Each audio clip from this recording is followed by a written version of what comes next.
Hello बच्चों। बटे कल आपां VSEPR थ्योरी दे विच उन्हां मॉलीक्यूल्स दीयां ज्योमैट्रीज डिस्कस कीतियां सी बेटे जिन्हां दे विच बॉन्ड पेयर्स दे नाल लोन पेयर ऑफ इलैक्ट्रॉन्स भी हुंदे है। ठीक है, तां आपां ਇਹ ਤੁਹਾਨੂੰ ਮੈਂ ਦੁਬਾਰਾ ਇਹਨਾਂ ਦੀਆਂ ਜਿਓਮੈਟਰੀਜ਼ ਦੀਆਂ ਸ਼ੇਪਸ ਦਿਖਾਉਣੀ ਆ ਜਿਨ੍ਹਾਂ ਦੇ ਨਾਲ ਤੁਹਾਨੂੰ ਹੋਰ ਕਲੈਰਿਟੀ ਹੋ ਜਾਏਗੀ ਕਿ ਜੇ ਦੋ ਤੁਹਾਡੇ ਕੋਲੇ ਬੌਂਡ ਪੇਅਰਸ ਹੈ, ਠੀਕ ਹੈ, ਤਾਂ ਕੀ ਹੈ ਲੀਨੀਅਰ ਸ਼ੇਪ ਆਏਗੀ। ਜੇ ਤੁਹਾਡੇ ਕੋਲੇ ਮਤਲਬ ਇੱਕੋ ਹੀ ਸਪੀਸ਼ੀਜ਼ ਨੇ ਬਣਾਇਆ ਹੋਇਆ ਆ, ਐਕਚੁਅਲੀ ਤੁਹਾਡੇ ਕੋਲੇ ਆ ਚੀਜ਼ ਤੋਂ ਆਪਾਂ ਡਿਸਕਸ ਕੀਤਾ ਸੀ ਕਿ ਸੈਂਟਰ ਦੇ ਵਿੱਚ ਇੱਕ ਸਪੀਸ਼ੀਜ਼ ਹੈ, ਦੋ ਨਾਲ ਅਟੈਚ ਹੋਈ ਹੈ ਤਾਂ ਮੈਕਸਿਮਮ ਦੂਰ ਦੋ ਚਲੀਆਂ ਜਾਣੀਆਂ। ਇਹ ਤਾਂ ਦੋ ਹੀ ਚੀਜ਼ਾਂ ਆਪਸ 'ਚ ਬੰਨੀਆਂ ਹੋਈਆਂ, ਇਹ ਤਿੰਨ ਚੀਜ਼ਾਂ, ਇੱਕ ਸੈਂਟਰਲ ਹੈ, ਦੋ ਇਹਦੇ ਨਾਲ ਅਟੈਚ ਹੋਈਆਂ, ਤਾਂ ਕੀ ਬਣੇਗਾ ਲੀਨੀਅਰ। ਚਾਹੇ ਦੋ ਹੋਣ ਤਾਂ ਵੀ ਉਹ ਲੀਨੀਅਰ ਹੀ ਬਣਾਉਣਗੇ। ਜਦੋਂ ਤਿੰਨ ਹੋ ਜਾਂਦੀਆਂ ਬੇਟੇ ਤਾਂ ਕੀ ਹੈ ਇੱਕ ਟ੍ਰਿਗੋਨਲ ਪਲੈਨਰ ਬਣਾ ਲੈਂਦੀਆਂ ਸਟਰਕਚਰ, ਇੱਕ ਟ੍ਰਾਇੰਗਲ ਦੇ ਵਿੱਚ ਸੈੱਟ ਹੋ ਜਾਂਦੇ ਆ ਪੇਅਰਸ ਹੈ ਜਿਹੜੇ। ਜਦੋਂ ਚਾਰ ਸੀ ਬੇਟੇ ਤਾਂ ਇੱਕ ਟੈਟਰਾਹੈਡਰਲ, ਮਤਲਬ ਇਹ ਤੁਹਾਨੂੰ ਕਲੈਰਿਟੀ ਸ਼ਾਇਦ ਤੁਹਾਨੂੰ ਇੱਥੋਂ ਜ਼ਿਆਦਾ ਹੋ ਜਾਵੇ ਸ਼ੇਪਸ ਦੀ, ਇਹ ਇੱਕ ਟੈਟਰਾਹੈਡਰਲ ਬਣ ਗਿਆ। ਜਦੋਂ ਪੰਜ ਸੀ ਬੇਟੇ ਟ੍ਰਿਗੋਨਲ ਬਾਈ ਪਿਰਾਮਿਡਲ ਬਣ ਗਿਆ, ਇੱਕ ਪਲੇਨ ਦੇ ਉੱਤੇ ਟ੍ਰਾਇੰਗਲ ਬਣ ਗਿਆ, ਇੱਕ ਪਲੇਨ ਦੇ ਅਬਵ ਆ ਗਈ ਐਟਮ, ਇੱਕ ਪਲੇਨ ਦੇ ਨੀਚੇ ਆ ਗਈ, ਅਬਵ ਦਾ ਪਲੇਨ ਤੇ ਇੱਕ ਬਿਲੋ ਦਾ ਪਲੇਨ। ਆ ਤਿੰਨ ਨੇ ਇੱਕ ਜਿਹੜਾ ਟ੍ਰਾਇੰਗਲ ਬਣਾਇਆ ਉਹ ਪਲੇਨ ਦੇ ਉੱਪਰ ਬਣਾਇਆ। ਫਿਰ ਆ ਗਿਆ ਤੁਹਾਡੇ ਕੋਲੇ ਜਦੋਂ 6 ਪੇਅਰਸ ਹੈ ਤਾਂ ਆਕਟਾਹੈਡਰਲ ਬਣਾ ਲੈਂਦੇ ਆ, ਤਾਂ ਚਾਰ ਕਿੱਥੇ ਆ ਗਏ ਬੇਟੇ ਪਲੇਨ ਦੇ ਉੱਤੇ, ਇੱਕ ਅਬਵ ਦਾ ਪਲੇਨ, ਇੱਕ ਬਿਲੋ ਦਾ ਪਲੇਨ। ਠੀਕ ਹੈ, ਤਾਂ ਦੋ ਦੇ ਨਾਲ ਲੀਨੀਅਰ, ਤਿੰਨ ਦੇ ਨਾਲ ਟ੍ਰਿਗੋਨਲ ਪਲੈਨਰ, ਚਾਰ ਦੇ ਨਾਲ ਟੈਟਰਾਹੈਡਰਲ, ਪੰਜ ਦੇ ਨਾਲ ਟ੍ਰਿਗੋਨਲ ਬਾਈ ਪਿਰਾਮਿਡਲ ਤੇ 6 ਦੇ ਨਾਲ ਆਏਗਾ ਬੇਟੇ ਆਕਟਾਹੈਡਰਲ। ਇਹ ਸਾਰੇ ਬੌਂਡ ਪੇਅਰਸ ਹੈ। ਤਾਂ ਜਦੋਂ ਲੋਨ ਪੇਅਰ ਨਾਲ ਆ ਜਾਂਦੇ ਆ ਬੇਟੇ ਤਾਂ ਲੋਨ ਪੇਅਰ ਦੇ ਵਿੱਚ ਤੁਹਾਨੂੰ ਦੋ ਕੀ ਦਿੱਤੀਆਂ ਹੋਈਆਂ, ਜਿਵੇਂ ਆਪਣੇ ਕੋਲੇ ਟੈਟਰਾਹੈਡਰਲ ਹੋਣੀ ਚਾਹੀਦੀ ਹੈ ਸਟਰਕਚਰ, ਉਹਦੇ ਵਾਸਤੇ ਤੁਹਾਡੇ ਕੋਲੇ ਜੇ ਇੱਕ ਟੈਟਰਾਹੈਡਰਲ ਸਟਰਕਚਰ ਦੇ ਵਿੱਚ ਹੀ ਚਾਰ ਪੇਅਰਸ ਦੇ ਵਿੱਚੋਂ ਇੱਕ ਪੇਅਰ ਜੇ ਲੋਨ ਪੇਅਰ ਹੈ, ਤਿੰਨ ਬੌਂਡ ਪੇਅਰ ਹੈ, ਇੱਕ ਲੋਨ ਪੇਅਰ ਹੈ, ਤਾਂ ਕੀ ਬਣ ਜਾਏਗਾ ਟ੍ਰਿਗੋਨਲ ਪਿਰਾਮਿਡਲ। ਟ੍ਰਿਗੋਨਲ ਪਿਰਾਮਿਡਲ ਕਿਉਂਕਿ ਗ੍ਰੀਨ ਜਿਹੜਾ ਤੁਹਾਨੂੰ ਆ ਡਾਟ ਦਿਖ ਰਿਹਾ ਹੈ ਇਹ ਸ਼ੇਪ ਦੇ ਵਿੱਚ ਪਾਰਟਿਸਿਪੇਟ ਨਹੀਂ ਕਰੇਗਾ, ਸ਼ੇਪ ਸਿਰਫ ਤਾਂ ਤਿੰਨ ਬਣਾਉਣਗੇ ਕਿਹੜੇ ਬੌਂਡ ਪੇਅਰਸ। ਤਾਂ ਇਹ ਟ੍ਰਿਗੋਨਲ ਪਿਰਾਮਿਡ, ਇਹ ਮਤਲਬ ਪਿਰਾਮਿਡ ਰਹਿ ਗਿਆ ਕੱਲਾ, ਨੀਚੇ ਵਾਲਾ, ਉੱਪਰ ਵਾਲਾ ਸ਼ੇਪ ਦੇ ਵਿੱਚ ਨਹੀਂ ਆਏਗਾ। ਜਿਵੇਂ ਦੋ ਆ ਗਏ, ਜੇ ਦੋ ਬੌਂਡ ਪੇਅਰ ਹੈ ਤੇ ਦੋ ਲੋਨ ਪੇਅਰ ਹੈ ਤਾਂ ਫਿਰ ਇਹ ਕਿਵੇਂ ਬਣਾਉਣਗੇ ਬੇਟੇ, ਇਹ ਵੀ ਤੁਹਾਡੇ ਕੋਲੇ ਕੀ ਆ ਜਾਣਾ ਹੈ, ਇਹ ਬੈਂਡ ਸ਼ੇਪ ਬਣ ਜਾਏਗੀ ਕਿਉਂਕਿ ਇਹ ਦੋਨੋਂ ਪਾਰਟਿਸਿਪੇਟ ਨਹੀਂ ਕਰਨਗੇ ਸ਼ੇਪ ਦੇ ਵਿੱਚ, ਸਿਰਫ ਦੋ ਚੀਜ਼ਾਂ ਆਹੀ ਦੋ ਪਾਰਟਿਸਿਪੇਟ ਕਰਨਗੇ, ਇਹ ਦੋ ਨਹੀਂ ਕਰਨਗੇ। ਕਲੀਅਰ ਹੋ ਗਿਆ। ਸ਼ਾਇਦ ਤੁਹਾਨੂੰ ਇਹਦੇ ਤੋਂ ਜ਼ਿਆਦਾ ਥੋੜੀ ਕਲੈਰਿਟੀ ਹੈ ਜਿਹੜੀ ਉਹ ਸ਼ਾਇਦ ਜ਼ਿਆਦਾ ਹੋ ਗਈ ਹੋਵੇ। ਠੀਕ ਹੈ, ਹੁਣ ਨੈਕਸਟ ਥਿਊਰੀ ਬੇਟੇ ਜਿਹੜੇ ਅੱਜ ਆਪਾਂ ਸ਼ੁਰੂ ਕਰਦੇ ਹਾਂ ਉਹ ਹੈ ਵੈਲੈਂਸ ਬੌਂਡ ਥਿਊਰੀ। ਜੇ ਤੁਹਾਨੂੰ ਯਾਦ ਹੋਣਗੀਆਂ ਆਪਾਂ ਕੀ ਕਿਹਾ ਸੀ ਜਦੋਂ ਚੈਪਟਰ ਸ਼ੁਰੂ ਕੀਤਾ ਸੀ ਬੇਟੇ ਕਿ ਆਪਾਂ ਚਾਰ ਥਿਊਰੀਜ਼ ਇਸ ਚੈਪਟਰ ਦੇ ਵਿੱਚ ਪੜ੍ਹਨੀਆਂ। ਪਹਿਲੀ ਥਿਊਰੀ ਕੀ ਸੀ ਯਾਦ ਹੈ ਤੁਹਾਨੂੰ, ਲਿਊਇਸ ਕਨਸੈਪਟ। ਦੂਸਰੀ ਵੀ ਜਿਹੜੀ ਥਿਊਰੀ ਆਪਾਂ ਪੜ੍ਹੀ ਸੀ ਉਹ ਕੀ ਸੀ ਬੇਟੇ, VSEPR valence shell electron pair repulsion theory. ਠੀਕ ਹੈ, ਤਾਂ ਅੱਜ ਆਪਾਂ ਤੀਸਰੀ ਥਿਊਰੀ ਸ਼ੁਰੂ ਕਰਦੇ ਹਾਂ ਬੇਟੇ ਜਿਹਨੂੰ ਅਸੀਂ ਕਹਿੰਦੇ ਹਾਂ valence bond theory. Wellness bond theory ਨੂੰ ਬੇਟੇ ਆਪਾਂ ਕੀ ਕਹਿੰਦੇ ਆ, VBT ਵੀ ਕਹਿ ਲੈਂਦੇ ਆ ਇਹਨੂੰ। ਆਪਾਂ ਕੀ ਕਹਿੰਦੇ ਆ ਇਹਨੂੰ, ਆਪਾਂ VBT। ਠੀਕ ਹੈ, ਇਹਨੂੰ ਅਸੀਂ VBT ਥਿਊਰੀ ਵੀ ਕਹਿ ਦਿੰਦੇ ਹਾਂ, VBT ਵੈਲੈਂਸ ਬੌਂਡ ਥਿਊਰੀ। ਹੁਣ ਇਹ ਥਿਊਰੀ ਸਾਡੇ ਕੋਲੇ ਕਿਉਂ ਲੋੜ ਪਈ ਸਾਨੂੰ ਇਹਨਾਂ ਦੀ ਬੇਟੇ, ਆਪਾਂ ਪਹਿਲਾਂ ਲਿਊਇਸ ਕਨਸੈਪਟ ਦੇ ਵਿੱਚ ਉਹਦੀਆਂ ਲਿਮਿਟੇਸ਼ਨਸ ਕੀਤੀਆਂ ਸੀ, ਹੁਣ ਆਪਾਂ ਦੁਬਾਰਾ ਨਹੀਂ ਡਿਸਕਸ ਕਰਦੇ। ਇਸੇ ਤਰ੍ਹਾਂ ਬੇਟੇ ਜਿਹੜੀ VSEPR ਥਿਊਰੀ ਹੈ ਨਾ ਬੇਟੇ, ਇਹਦੇ ਵਿੱਚ ਵੀ ਕੁਝ ਕਮੀ ਹੈ। ਇਹ ਜਿਓਮੈਟਰੀ ਤਾਂ ਦੱਸਦੀ ਹੈ, ਸਿੰਪਲ ਮੋਲੀਕਿਊਲਸ ਦੀ ਜਿਓਮੈਟਰੀ ਦੱਸਦੀ ਹੈ, ਪਰ ਇਹ ਸਿਰਫ ਥਿਓਰੈਟੀਕਲੀ, ਐਕਸਪਲੇਨੇਸ਼ਨ ਇਹਦੀ ਕੋਈ ਨਹੀਂ, ਐਕਸਪੈਰੀਮੈਂਟਲੀ ਪ੍ਰੂਵਡ ਕੋਈ ਚੀਜ਼ ਨਹੀਂ ਹੈ, ਇਹ ਸਿਰਫ ਇੱਕ ਥਿਓਰੈਟੀਕਲ ਥਿਊਰੀ ਹੈ। ਥਿਓਰੈਟੀਕਲੀ ਇਹ ਸਾਰੀਆਂ ਜਿਹੜੀਆਂ ਆਪਾਂ ਸ਼ੇਪਸ ਬਣਾਈਆਂ ਇਹ ਥਿਓਰੈਟੀਕਲ ਹੈ, ਇਹ ਸਾਰੀਆਂ ਥਿਓਰੈਟੀਕਲ ਹੀ ਹੈ ਕਿ ਇਹਨਾਂ ਦੀ ਸ਼ੇਪ ਇੱਦਾਂ ਆ ਗਈ ਤੇ ਇਹ ਆ ਗਿਆ, ਇੰਨੀ ਰਿਪਲਸ਼ਨ ਹੋ ਗਈ, ਇਸ ਪੇਅਰ ਦੇ ਵਿੱਚ ਇੰਨੀ ਰਿਪਲਸ਼ਨ ਹੋ ਗਈ, ਇਹ ਥਿਓਰੈਟੀਕਲ ਕਨਸੈਪਟ ਹੈ ਸਾਰਾ, ਇਹਦੀ ਐਕਸਪਲੇਨੇਸ਼ਨ ਕੋਈ ਨਹੀਂ ਹੈਗੀ। ਦੂਸਰੀ ਚੀਜ਼ ਕੀ ਹੈ ਬੇਟੇ, ਇਹਦਾ ਜਿਹੜਾ ਐਪਲੀਕੇਸ਼ਨਸ ਆ ਬਹੁਤ ਲਿਮਟਿਡ ਹੈ, ਮਤਲਬ ਸਾਰੇ ਮੋਲੀਕਿਊਲਸ ਬਾਰੇ ਨਹੀਂ ਇਹ ਐਪਲੀਕੇਬਲ ਹੋ ਸਕਦੀ ਥਿਊਰੀ। ਇਹਦੀਆਂ ਜਿਹੜੀਆਂ ਐਪਲੀਕੇਸ਼ਨਸ ਹੈ ਨਾ, ਅਪਲਾਈ ਕਿੱਥੇ ਕਰ ਸਕਦੇ ਆ ਥਿਊਰੀ ਨੂੰ, ਬਹੁਤ ਲਿਮਟਿਡ ਸਕੋਪ ਹੈ, ਬਹੁਤ ਲਿਮਟਿਡ ਮੋਲੀਕਿਊਲਸ ਦੇ ਲਈ ਹੈ। ਕਲੀਅਰ ਹੋ ਗਿਆ। ਹੁਣ ਫਿਰ ਇਹਨਾਂ ਥਿਊਰੀਜ਼ ਜਿਹੜੀਆਂ ਜਿਹੜੀ ਲਿਊਇਸ ਕਨਸੈਪਟ ਲਿਆ ਤੇ VSEPR ਥਿਊਰੀ ਹੈ। ਇਹਨਾਂ ਦੀਆਂ ਜਿਹੜੀਆਂ ਲਿਮਿਟੇਸ਼ਨਸ ਨੂੰ ਦੂਰ ਕਰਕੇ ਫਿਰ ਹੋਰ ਥਿਊਰੀਜ਼ ਤੁਹਾਡੇ ਕੋਲੇ ਆਈਆਂ, ਜਿਹੜੀਆਂ ਉਹ ਸਾਡੇ ਕੋਲੇ 2 ਹੋਰ ਥਿਊਰੀਜ਼ ਆਈਆਂ ਵੱਡੇ, 2 ਇੰਪੋਰਟੈਂਟ ਥਿਊਰੀਜ਼। ਹੁਣ ਇਹ ਜਿਹੜੀਆਂ 2 ਥਿਊਰੀਜ਼ ਆਈਆਂ ਨਾ, ਇਹ ਬੇਸਡ ਹੈ ਔਨ ਮਕੈਨੀਕਲ, ਜਿਹੜੇ ਕੁਆਂਟਮ ਮਕੈਨੀਕਲ ਪ੍ਰਿੰਸੀਪਲਸ ਦੇ ਉੱਤੇ ਬੇਸਡ ਹੈ। ਇਹ ਕੁਆਂਟਮ ਮਕੈਨੀਕਲ ਪ੍ਰਿੰਸੀਪਲਸ ਦੇ ਉੱਤੇ ਬੇਸਡ ਹੈ, ਮਤਲਬ ਕਿ ਇਹ ਐਕਸਪੈਰੀਮੈਂਟਲੀ ਜਿਹੜੀਆਂ ਪ੍ਰੂਵਡ ਚੀਜ਼ਾਂ ਆਉਣਗੀਆਂ ਹੁਣ, ਠੀਕ ਹੈ, ਆਰ ਇੰਟਰੋਡਿਊਸਡ। ਮਤਲਬ ਹੁਣ 2 ਜਿਹੜੀਆਂ ਥਿਊਰੀਜ਼ ਇੰਟਰੋਡਿਊਸ ਹੋਈਆਂ, 2 important theories based on quantum mechanical principles are introduced. ਹੁਣ ਇਹ ਕਿਹੜੀਆਂ 2 ਥਿਊਰੀਜ਼ ਹੈ ਬੇਟੇ? ਇੱਕ ਤਾਂ ਵੈਲੈਂਸ ਬੌਂਡ ਥਿਊਰੀ, ਦੂਜੀ ਹੈਗੀ ਹੈ ਬੇਟੇ ਮੋਲੀਕੂਲਰ ਆਰਬਿਟਲ ਥਿਊਰੀ, ਜਿਹਨੂੰ ਅਸੀਂ MOT ਕਹਿੰਦੇ ਹਾਂ। ਇਹ VBT ਹੈ, ਉਹ MOT ਆਏਗੀ। ਕਲੀਅਰ? ਹੁਣ ਇਹ ਜਿਹੜੀਆਂ ਹੈਗੀਆਂ, ਹੁਣ ਆਪਾਂ ਇਹਨਾਂ ਨੂੰ 1 ਬਾਈ 1 ਇਹਨਾਂ ਥਿਊਰੀਜ਼ ਨੂੰ ਆਪਾਂ ਡਿਸਕਸ ਕਰਾਂਗੇ ਬੇਟੇ। ਕਲੀਅਰ? ਹੁਣ ਆਪਾਂ ਪਹਿਲਾਂ ਅਸੀਂ ਵੈਲੈਂਸ ਬੌਂਡ ਥਿਊਰੀ ਲੈਂਦੇ ਹਾਂ। Valence bond theory was introduced by Heitler and London. ਇਹਨਾਂ ਨੇ ਇੰਟਰੋਡਿਊਸ ਕੀਤੀ ਸੀਗੀ। ਇਸ ਥਿਊਰੀ ਦੇ ਅਕੋਰਡਿੰਗ ਇਹ ਕਿਹਦੇ ਤੇ ਬੇਸਡ ਹੈ ਬੇਟੇ? ਜੇ ਆਪਾਂ ਇਹਦੀ ਥਿਊਰੀ ਦੇ ਅਕੋਰਡਿੰਗ ਜੇ ਅਸੀਂ ਕੋਈ ਜਿਹੜਾ ਮੋਲੀਕਿਊਲ ਬਣਾਉਣਾ ਹੋਵੇ ਨਾ, ਉਹਦੇ ਵਿੱਚ ਕੀ ਹੁੰਦਾ ਹੈ, ਅਸਲ 'ਚ ਕਾਹਦੇ ਤੇ ਬੇਸਡ ਹੈ ਇਹ ਅਟੋਮਿਕ ਆਰਬਿਟਲਸ ਤੇ ਬੇਸਡ ਹੈ ਤੇ ਉਹਨਾਂ ਦੀ ਇਲੈਕਟ੍ਰੋਨਿਕ ਕਨਫਿਗਰੇਸ਼ਨ ਤੇ। ਮਤਲਬ ਕਿਵੇਂ ਜਿਹੜੇ ਐਟਮਸ ਹੈ ਕੰਬਾਈਨ ਕਰਦੀਆਂ, ਉਹ ਕਿਹਦੇ ਤੇ ਬੇਸਡ ਹੈ?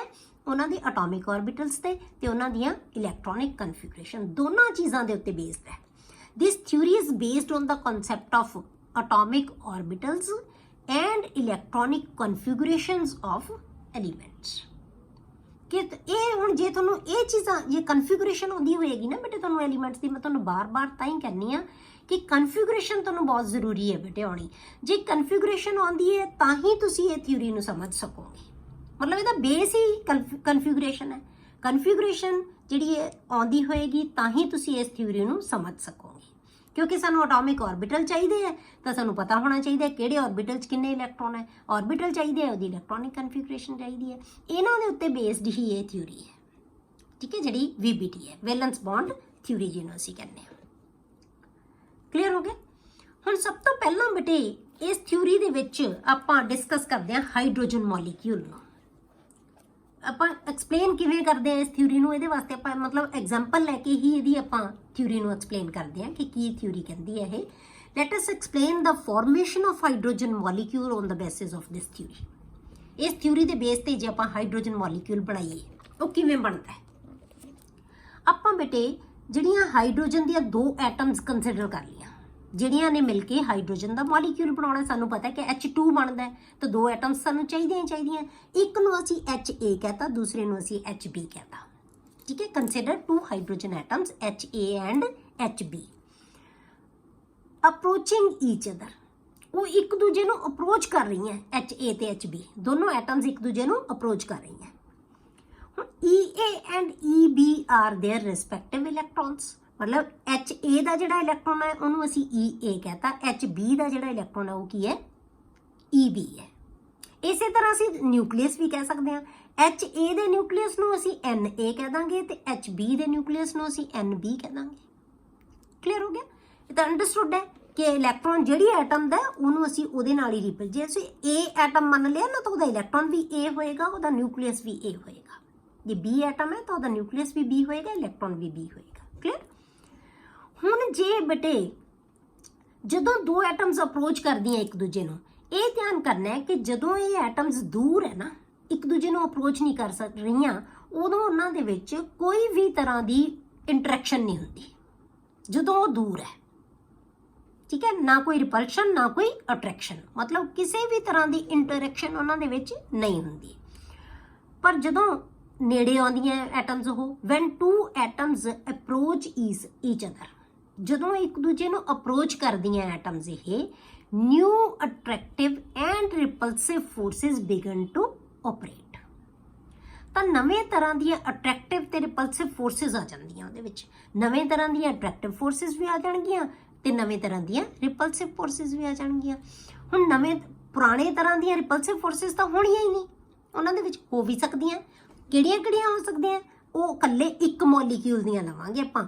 ਹੁਣ H ਦੇ E ਨਾਲ ਅਟਰੈਕਸ਼ਨ ਹੈ, ਆਪਦੇ ਇਲੈਕਟ੍ਰੋਨ ਨਾਲ ਅਟਰੈਕਸ਼ਨ ਹੈ, ਰਿਪਲਸ਼ਨ ਹੈ ਹੀ ਨਹੀਂ। ਕਿਉਂ? ਕਿਉਂਕਿ ਉਹਦੇ ਵਿੱਚ ਇੱਕੋ ਹੀ ਇਲੈਕਟ੍ਰੋਨ ਹੈ, ਇੱਕੋ ਹੀ ਨਿਊਕਲੀਅਸ ਹੈ। ਸਮਝ ਗਏ? ਤਾਂ ਇਹਦੇ ਵਿੱਚ ਹਾਈਡਰੋਜਨ ਦੇ ਮੋਲੀਕਿਊਲਸ ਦੇ ਰਿਪਲਸ਼ਨ ਤਾਂ ਕੋਈ ਹੋਣੀ ਹੀ ਨਹੀਂ ਪਹਿਲਾਂ। ਸਿਰਫ ਉਹਦੇ ਵਿੱਚ ਕੀ ਹੈ? ਅਟਰੈਕਸ਼ਨ ਹੈ। ਕਿਹਦੀ? ਆਪਣੇ ਹੀ HA ਦੀ EA ਨਾਲ। ਠੀਕ ਹੈ, ਇਹ ਦੋਨਾਂ ਦੀ ਆਪਸ ਦੇ ਵਿੱਚ ਅਟਰੈਕਸ਼ਨ ਹੈ। ਪਰ ਆਪਾਂ ਸਿਰਫ ਨਵੀਆਂ ਫੋਰਸਿਸ ਲਵਾਂਗੇ, ਇਹ ਪੁਰਾਣੀ ਹੈ ਆਪਸ ਦੇ ਵਿੱਚ ਜਿਹੜੀ ਹੋਏਗੀ ਉਹ ਪੁਰਾਣੀ ਹੈ। ਆਪਾਂ new attractive and repulsive forces ਲਵਾਂਗੇ। ਤਾਂ ਜਦੋਂ ਵੀ ਐਟਮਸ ਨੇੜੇ ਆਉਣਗੀਆਂ ਤਾਂ ਉਹਨਾਂ ਦੇ ਵਿੱਚ ਬੇਟੇ ਨਵੀਆਂ ਅਟਰੈਕਟਿਵ ਤੇ ਰਿਪਲਸਿਵ ਫੋਰਸਿਸ ਹੈ ਜਿਹੜੀਆਂ ਉਹ ਹੋਣੀਆਂ ਸ਼ੁਰੂ ਹੋ ਜਾਂਦੀਆਂ। ਕਲੀਅਰ? ਹੁਣ ਕਿਹੜੀਆਂ ਫੋਰਸਿਸ ਆਉਂਦੀਆਂ? ਤਾਂ ਦੋ ਤਰ੍ਹਾਂ ਦੀਆਂ ਫੋਰਸਿਸ ਆਉਂਦੀਆਂ, attractive forces and repulsive forces. ਪਹਿਲਾਂ ਆਪਾਂ ਲੈਣੇ ਬੇਟੇ ਇਹਨਾਂ ਦੀਆਂ ਅਟਰੈਕਟਿਵ ਫੋਰਸਿਸ। ਕਿਹੜੀਆਂ ਅਟਰੈਕਟਿਵ ਫੋਰਸਿਸ ਆਉਂਦੀਆਂ? ਇਹ ਦੋ ਤਰ੍ਹਾਂ ਦੀਆਂ। Nucleus of one atom and its own electron. ਇੱਕ ਨਿਊਕਲੀਅਸ ਤੇ ਉਹਦਾ ਇਲੈਕਟ੍ਰੋਨ ਆਪਸ 'ਚ ਇੱਕ ਦੂਜੇ ਨੂੰ ਅਟਰੈਕਟ ਕਰਦੇ ਆ। ਠੀਕ ਹੈ, Na ਦਾ EA ਨੂੰ ਅਟਰੈਕਟ ਹੋਏਗਾ, ਇਹ ਪੋਜ਼ਿਟਿਵ ਹੈ ਨੈਗੇਟਿਵ ਇੱਕ ਦੂਜੇ ਨੂੰ ਅਟਰੈਕਟ ਕਰਨਗੇ। Nb ਹੈ ਜਿਹੜਾ ਉਹਦਾ ਇਲੈਕਟ੍ਰੋਨ EB ਨੂੰ ਅਟਰੈਕਟ ਕਰੇਗਾ। ਮਤਲਬ nucleus of A atom attracts electron of A, nucleus of B atom attracts electron B। Clear ਹੋ ਗਿਆ? ਇਹ ਜਿਹੜੀ ਫੋਰਸ ਹੈ ਇਹ ਕੀ ਹੈ? ਪੁਰਾਣੀ ਵਾਲੀ ਹੈ। ਇਹ ਫੋਰਸ ਹੈ ਇਹਦੇ ਵਿੱਚ ਜਿਹੜੀ ਹੈਗੀ ਹੈ। ਹੁਣ ਆਪਾਂ ਲਈਏ nucleus of one atom and electron of other atom. ਇਹ ਵੀ ਇੱਕ ਦੂਜੇ ਨੂੰ ਅਟਰੈਕਟ ਕਰਨਗੇ। Attractive forces arises between nucleus of one atom and electron of other atom. ਦੂਜੀ ਐਟਮ ਦੇ, ਕਿਉਂਕਿ ਜਦੋਂ ਨੇੜੇ ਆ ਗਈ ਉਹ ਐਟਮ ਤਾਂ ਇੱਕ ਦਾ ਨਿਊਕਲੀਅਸ ਦੂਜੀ ਐਟਮ ਦੇ ਇਲੈਕਟ੍ਰੋਨ ਨੂੰ ਆਪਣੇ ਵੱਲ ਅਟਰੈਕਟ ਕਰਨ ਦੀ ਕੋਸ਼ਿਸ਼ ਕਰੇਗਾ। ਦੈਟ ਇਜ਼ Na ਤੇ EB ਐਂਡ NB ਤੇ EA। ਪਹਿਲਾਂ ਤਾਂ ਆਪਣੇ ਇਹ ਤਾਂ ਆਲਰੇਡੀ ਹੈਗੀ ਹੈ, ਪਰ ਜਦੋਂ ਨੇੜੇ ਆ ਗਏ ਉਦੋਂ ਵੀ ਤਾਂ ਇਹ ਫੋਰਸ ਵੀ ਐਗਜ਼ਿਸਟ ਕਰੇਗੀ, ਇਹ ਵੀ ਨਵੀਂ ਬਣ ਜਾਏਗੀ। ਠੀਕ ਹੈ, ਤਾਂ Na ਦਾ ਨਿਊਕਲੀਅਸ ਹੈ ਜਿਹੜਾ ਉਹ EB ਦੇ ਇਲੈਕਟ੍ਰੋਨ ਨੂੰ, ਜਿਹੜੇ EB ਹੈ ਮਤਲਬ B ਐਟਮ ਦੇ ਇਲੈਕਟ੍ਰੋਨ ਨੂੰ ਆਪਣੇ ਵੱਲ ਅਟਰੈਕਟ ਕਰੇਗਾ, ਤੇ NB ਹੈ ਜਿਹੜਾ ਅਟਰੈਕਟ ਕਿਹਨੂੰ ਕਰੇਗਾ? EA ਨੂੰ। ਠੀਕ ਹੈ, ਇਹ ਨਵੇਂ ਤਰ੍ਹਾਂ ਦੀ ਫੋਰਸ ਆ ਗਈ। ਇਹ ਪਹਿਲਾਂ ਵਾਲੀ ਸੀ ਅਟਰੈਕਟਿਵ ਫੋਰਸ, ਇਹ ਨਵੀਂ ਬਣ ਗਈ। ਤਾਂ ਦੋ ਤਰ੍ਹਾਂ ਦੀ ਅਟਰੈਕਟਿਵ ਫੋਰਸਿਸ ਹੋਣਗੀਆਂ ਇਹਦੇ ਵਿੱਚ। ਹੁਣ ਆਪਾਂ ਪੜ੍ਹਦੇ ਹਾਂ ਬੇਟੇ ਰਿਪਲਸਿਵ ਫੋਰਸਿਸ। ਤਾਂ ਰਿਪਲਸਿਵ ਫੋਰਸਿਸ ਕਿਹੜੀਆਂ ਹੋਣਗੀਆਂ ਇਹਦੇ ਵਿੱਚ? ਜੇ ਆਪਾਂ ਹਾਈਡਰੋਜਨ ਮੋਲੀਕਿਊਲ ਦੇ ਵਿੱਚ ਲਈਏ, electron repulsive forces arise between electrons of two atoms. Electron ਦੇ ਵਿੱਚ ਦੋ ਐਟਮਸ ਦੇ ਇਲੈਕਟ੍ਰੋਨ ਦੇ ਵਿੱਚ ਆਪਸ ਦੇ ਵਿੱਚ ਰਿਪਲਸ਼ਨ ਹੋਏਗੀ, ਕਿਉਂਕਿ ਇਲੈਕਟ੍ਰੋਨ ਇੱਕ ਦੂਜੇ ਨੂੰ ਰਿਪੈਲ ਕਰਨਗੇ। ਕਿਉਂ? ਕਿਉਂਕਿ ਦੋਨਾਂ ਦੇ ਉੱਤੇ ਚਾਰਜ ਕੀ ਹੋਏਗਾ? ਸੇਮ ਹੋਏਗਾ। ਠੀਕ ਹੈ, electrons of two atoms like EA EB ਇੱਕ ਦੂਜੇ ਦੇ ਐਟਮ ਜਿਹੜੇ ਹੈਗੇ ਆ ਇਹਨਾਂ ਨੂੰ ਰਿਪੈਲ ਕਰਨਗੇ। ਨਿਊਕਲੀਆਈ ਆਫ ਟੂ ਐਟਮਸ, ਜਿਹੜੇ ਨਿਊਕਲੀਆਈ ਹੈ ਉਹ ਵੀ ਰਿਪੈਲ ਕਰਨਗੇ। Na ਤੇ NB ਇੱਕ ਦੂਜੇ ਨੂੰ ਰਿਪੈਲ ਕਰਨਗੇ। ਜਿਵੇਂ ਹੁਣ ਆਪਾਂ ਇੱਥੇ ਫਿਗਰ ਦੇ ਵਿੱਚ ਦਿਖਾਇਆ ਹੋਇਆ ਆਪਾਂ ਆ ਬੇਟੇ ਤੁਹਾਡੇ ਕੋਲੇ A ਐਟਮ ਹੈ ਜਿਹਦਾ ਇਹ NB ਨਿਊਕਲੀਅਸ ਹੈ ਤੇ EB ਇਲੈਕਟ੍ਰੋਨ ਹੈ। ਇਹ ਤੁਹਾਡੇ ਕੋਲੇ HA ਐਟਮ ਹੈ ਜਿਹਦੇ ਵਿੱਚ Na ਦਾ ਜਿਹੜਾ ਨਿਊਕਲੀਅਸ ਹੈ, EA ਇਹਦਾ ਇਲੈਕਟ੍ਰੋਨ ਹੈ। ਮਤਲਬ ਪਹਿਲਾਂ ਸਿਰਫ Na ਸੀ। ਜੇ ਆਪਾਂ ਪਹਿਲਾਂ ਦੇਖੀਏ ਸਿਰਫ ਆ ਇੱਕ ਐਟਮ ਹੈ, ਕੋਈ ਉਹਦੇ ਨਾਲ ਜਦੋਂ ਦੂਰ ਸੀ, ਤੇ ਇਹ ਇਕੱਲੀ ਐਟਮ ਹੋਏਗੀ ਜਦੋਂ A ਵਾਲੀ ਇਕੱਲੀ ਐਟਮ ਹੋਏਗੀ ਜਦੋਂ ਦੂਰ ਹੈ। ਸਿਰਫ ਆਪਣਾ ਇਲੈਕਟ੍ਰੋਨ ਤੇ ਨਿਊਕਲੀਅਸ ਤੇ ਇਲੈਕਟ੍ਰੋਨ ਦੀ ਆਪਸ 'ਚ ਅਟਰੈਕਸ਼ਨ ਹੈ। ਕਲੀਅਰ ਹੋ ਗਿਆ? ਹੁਣ ਆਪਾਂ ਕੀ ਦੇਖਦੇ ਹਾਂ ਬੇਟੇ ਕਿ ਜਿਹੜੀ ਤੁਹਾਡੇ ਕੋਲੇ ਇਹ ਅਟਰੈਕਟ ਕੀਤਾ ਹੋਇਆ ਇਹਨਾਂ ਨੇ, ਹੁਣ ਤੁਸੀਂ ਕੀ ਬਣਾਤਾ? ਹੁਣ ਇਹ ਦੋ ਐਟਮਸ ਨੇੜੇ ਆ ਗਈਆਂ, HA ਤੇ HB ਇੱਕ ਦੂਜੇ ਦੇ ਨੇੜੇ ਆ ਗਈਆਂ ਬਿਲਕੁਲ ਐਟਮਸ। ਤਾਂ ਫਿਰ ਕੀ ਹੈ ਬੇਟੇ, ਉਹਨਾਂ ਦੇ ਵਿੱਚ ਨਵੀਆਂ ਫੋਰਸਿਸ ਜਿਹੜੀਆਂ ਹੈਗੀਆਂ ਉਹ ਬਣ ਜਾਣਗੀਆਂ। ਉਹ ਫੋਰਸਿਸ ਕਿਹੜੀਆਂ ਆਉਣਗੀਆਂ ਬੇਟੇ? NB ਦਾ ਇਲੈਕਟ੍ਰੋਨ EA ਨੂੰ ਅਟਰੈਕਟ ਕਰੇਗਾ ਤੇ Na ਦਾ ਇਲੈਕਟ੍ਰੋਨ ਹੈ ਜਿਹੜਾ ਨਾ ਨਿਊਕਲੀਅਸ ਹੈ ਉਹ EB ਨੂੰ ਅਟਰੈਕਟ ਕਰੇਗਾ। ਇਹ ਵੈਸੇ ਨਾ ਮੈਂ ਡਾਟਡ ਇਹਨੂੰ ਲਾਤਾ, ਇਹਨੂੰ ਅਸੀਂ ਸੋਲਿਡ ਨਾਲ ਦਿਖਾਤਾ। ਵੈਸੇ ਐਕਚੁਅਲੀ ਤੁਸੀਂ ਜਿਹੜੀਆਂ ਨਵੀਆਂ ਫੋਰਸਿਸ ਹੈ ਨਾ ਉਹਨੂੰ ਬੇਟੇ ਸੋਲਿਡ ਨਾਲ ਸ਼ੋ ਕਰਿਓ। ਠੀਕ ਹੈ, ਤੇ ਕੋਈ ਗੱਲ ਨਹੀਂ, ਇੱਥੇ ਤੁਹਾਨੂੰ ਇਹਨੂੰ ਸਮਝੋ ਤੁਸੀਂ, ਇਹ ਪੁਰਾਣੀ ਹੈ, ਇਹ ਪੁਰਾਣੀ ਹੈ, ਇਹ ਕੀ ਹੈਗੀ? ਇਹ ਫੋਰਸ ਬਣ ਗਈ ਤੁਹਾਡੇ ਕੋਲੇ ਨਵੇਂ ਵਾਲੀ ਕਿ NB ਦਾ ਨਿਊਕਲੀਅਸ EA ਨੂੰ ਅਟਰੈਕਟ ਕਰ ਰਿਹਾ, Na ਦਾ ਨਿਊਕਲੀਅਸ EB ਨੂੰ ਅਟਰੈਕਟ ਕਰ ਰਿਹਾ। ਕਿੰਨੀਆਂ ਫੋਰਸਿਸ ਹੋ ਗਈਆਂ ਬੇਟੇ? ਨਵੀਆਂ ਦੋ। ਠੀਕ ਹੈ, ਦੋ ਫੋਰਸਿਸ ਨਵੀਆਂ ਬਣ ਗਈਆਂ ਅਟਰੈਕਟਿਵ ਫੋਰਸਿਸ। ਹੁਣ ਆਪਾਂ ਰਿਪਲਸਿਵ ਫੋਰਸਿਸ ਦੇਖਦੇ ਹਾਂ ਬੇਟੇ ਇਹਨਾਂ ਦੇ ਵਿੱਚ। ਹੁਣ ਆ ਇਲੈਕਟ੍ਰੋਨ ਜਿਹੜਾ HA ਦਾ ਨਿਊਕਲੀਅਸ ਆ ਇਹਦਾ ਇਲੈਕਟ੍ਰੋਨ ਹੈ। ਹੁਣ ਆਪਾਂ ਅਟਰੈਕਟਿਵ ਫੋਰਸਿਸ ਨਹੀਂ ਨਾ ਦਿਖਾਉਣੀ, ਤਾਂ ਕਰਕੇ ਇੱਥੇ ਅਸੀਂ ਡਾਟ ਇੱਥੇ ਨਹੀਂ ਕੋਈ ਲਾਈਨ ਨਹੀਂ ਮਾਰੀ, ਕਿਉਂਕਿ ਅਸੀਂ ਸਿਰਫ ਹੁਣ ਰਿਪਲਸਿਵ ਫੋਰਸਿਸ ਦਿਖਾਵਾਂਗੇ। ਤਾਂ ਆ ਇਲੈਕਟ੍ਰੋਨ ਨਿਊਕਲੀਅਸ ਨੂੰ ਇਲੈਕਟ੍ਰੋਨ ਬੰਨਿਆ ਹੋਇਆ ਇਹਦੇ ਨਾਲ। ਆ HA ਐਟਮ ਹੈ ਸਾਰੀ, ਆ HB ਐਟਮ ਹੈ ਸਾਰੀ, ਆ ਉਹਦਾ ਨਿਊਕਲੀਅਸ, ਆ ਉਹਦਾ ਇਲੈਕਟ੍ਰੋਨ ਹੈ। ਠੀਕ ਹੈ, ਕਿਉਂਕਿ ਆਪਾਂ ਲਾਈਨ ਤਾਂ ਨਹੀਂ ਮਾਰੀ ਬੇਟੇ, ਕਿਉਂਕਿ ਅਸੀਂ ਅਟਰੈਕਟਿਵ ਫੋਰਸਿਸ ਨਹੀਂ ਦਿਖਾ ਰਹੇ ਇੱਥੇ। ਆ ਟੋਟਲ ਤੁਹਾਡੇ ਕੋਲੇ ਇੱਕ ਐਟਮ ਆ ਗਈ, ਆ ਤੁਹਾਡੇ ਕੋਲੇ ਦੂਜੀ ਐਟਮ ਹੈ। ਹੁਣ ਆਪਾਂ ਇਹਨਾਂ ਦੀ ਰਿਪਲਸਿਵ ਫੋਰਸਿਸ ਦਿਖਾਉਣੀਆਂ, ਤਾਂ ਕੀ ਆ ਗਿਆ, ਇੱਕ ਦਾ ਇਲੈਕਟ੍ਰੋਨ ਦੂਜੀ ਦਾ ਇਲੈਕਟ੍ਰੋਨ। ਠੀਕ ਹੈ, ਇਹ ਦੋਨੋਂ ਇੱਕ ਦੂਜੇ ਨੂੰ ਕੀ ਕਰਨਗੇ ਬੇਟੇ, ਰਿਪੈਲ ਕਰਨਗੇ, ਕਿਉਂਕਿ ਦੋਨਾਂ ਦੇ ਉੱਤੇ ਚਾਰਜ ਕੀ ਹੈ, ਸੇਮ ਹੈ। ਕਿਉਂਕਿ ਇਹ ਦੋਨੋਂ ਐਟਮਸ ਇੱਕ ਦੂਜੇ ਨੂੰ ਕੀ ਹੈ, ਅਪਰੋਚ ਕਰ ਰਹੀਆਂ, ਨੇੜੇ ਆ ਗਈਆਂ, ਤੇ ਇਹਨਾਂ ਦੋਨਾਂ ਦੇ ਇਲੈਕਟ੍ਰੋਨ ਇੱਕ ਦੂਜੇ ਨੂੰ ਪੁਸ਼ ਕਰਨਗੇ, ਤਾਂ ਇਹ ਰਿਪਲਸਿਵ ਫੋਰਸਿਸ ਬਣ ਗਈ। ਇਸੇ ਤਰ੍ਹਾਂ ਨਿਊਕਲੀਅਸ ਇੱਕ ਦੂਜੇ ਨੂੰ ਕੀ ਕਰਨਗੇ ਬੇਟੇ, ਰਿਪੈਲ ਕਰਨਗੇ, ਕਿਉਂਕਿ ਇਹ ਵੀ ਕੀ ਹੈ, ਸੇਮ ਚਾਰजेस ਹੈ, ਤਾਂ ਇਹ ਵੀ ਕੀ ਬਣ ਗਈ, ਰਿਪਲਸਿਵ ਫੋਰਸ ਆ ਗਈ। ਮਤਲਬ ਕੀ ਹੈ ਕਿ ਅਟਰੈਕਟਿਵ ਫੋਰਸਿਸ ਜਿਹੜੀਆਂ ਬਣੀਆਂ ਨਵੀਆਂ ਉਹ ਕਿੰਨੀਆਂ, 2 ਹੈ। ਰਿਪਲਸਿਵ ਫੋਰਸਿਸ ਵੀ ਕਿੰਨੀਆਂ ਬਣੀਆਂ, 2 ਹੈ, ਕਿਉਂਕਿ ਇਲੈਕਟ੍ਰੋਨ ਨੂੰ ਪੁਸ਼ ਕਰ ਰਿਹਾ ਹੈ, ਨਿਊਕਲੀਅਸ ਨੂੰ, ਤੇ ਇੱਕ ਫੋਰਸ ਇਹ ਹੋ ਗਈ, ਇੱਕ ਫੋਰਸ ਇਹ ਹੋ ਗਈ, ਤਾਂ ਇਹ ਵੀ 2 ਹੈ। ਮਤਲਬ ਕੀ ਹੈ ਕਿ 2 ਹੀ ਅਟਰੈਕਟਿਵ ਫੋਰਸਿਸ ਬਣ ਗਈਆਂ ਨਵੀਆਂ, ਤੇ 2 ਹੀ ਰਿਪਲਸਿਵ ਫੋਰਸਿਸ ਬਣ ਗਈਆਂ ਨਵੀਆਂ। ਠੀਕ ਹੈ, ਪਰ ਐਕਸਪੈਰੀਮੈਂਟਲੀ ਪ੍ਰੂਵਡ ਹੈ ਬੇਟੇ, ਐਕਸਪੈਰੀਮੈਂਟਲੀ ਇਹ ਦੇਖਿਆ ਗਿਆ ਕਿ ਜਿਹੜਾ ਮੈਗਨੀਟਿਊਡ ਹੈ ਨਾ, ਉਹ ਅਟਰੈਕਟਿਵ ਫੋਰਸਿਸ ਦਾ ਜਿਹੜਾ ਉਹ ਜ਼ਿਆਦਾ ਹੈ। ਠੀਕ ਹੈ, ਜਿਹੜਾ ਮੈਗਨੀਟਿਊਡ ਲਿਆ ਉਹ ਕੀ ਹੈ, ਅਟਰੈਕਟਿਵ ਫੋਰਸਿਸ ਦਾ ਜ਼ਿਆਦਾ, ਇਸ ਕਰਕੇ ਮੋਲੀਕਿਊਲ ਬਣੇਗਾ। ਹੁਣ ਆਪਾਂ ਨੂੰ ਪਤਾ ਹੈ ਕਿ ਅਟਰੈਕਟਿਵ ਫੋਰਸਿਸ ਹੈ ਜਿਹੜੀਆਂ ਬੇਟੇ, ਉਹ tend to bring the 2 atoms close to each other. ਜਿਹੜੀਆਂ ਅਟਰੈਕਟਿਵ ਫੋਰਸਿਸ ਹੈ ਉਹ ਤਾਂ ਕੋਸ਼ਿਸ਼ ਕਰਦੀਆਂ ਕਿ ਐਟਮਸ ਕਲੋਜ਼ ਆਉਣ। ਠੀਕ ਹੈ, ਮਤਲਬ ਫੇਵਰ ਕਰਦੀਆਂ, ਇਹ ਤਾਂ ਫੇਵਰੇਬਲ ਕੰਡੀਸ਼ਨ ਹੋ ਗਈਆਂ। ਅਟਰੈਕਟਿਵ ਫੋਰਸਿਸ ਕੀ ਹੈ, ਫੇਵਰ ਕਰਦੀਆਂ ਕਿ ਐਟਮਸ ਕੰਬਾਈਨ ਹੋ ਜਾਣ। Attractive forces tend to bring the 2 atoms close to each other, whereas the repulsive forces, ਜਿਹੜੀਆਂ repulsive forces ਹੈ ਉਹ ਕੀ ਕਰਦੀਆਂ, they tend to push them apart, ਉਹ ਇੱਕ ਦੂਜੇ ਨੂੰ ਪਰੇ ਧੱਕਦੀਆਂ।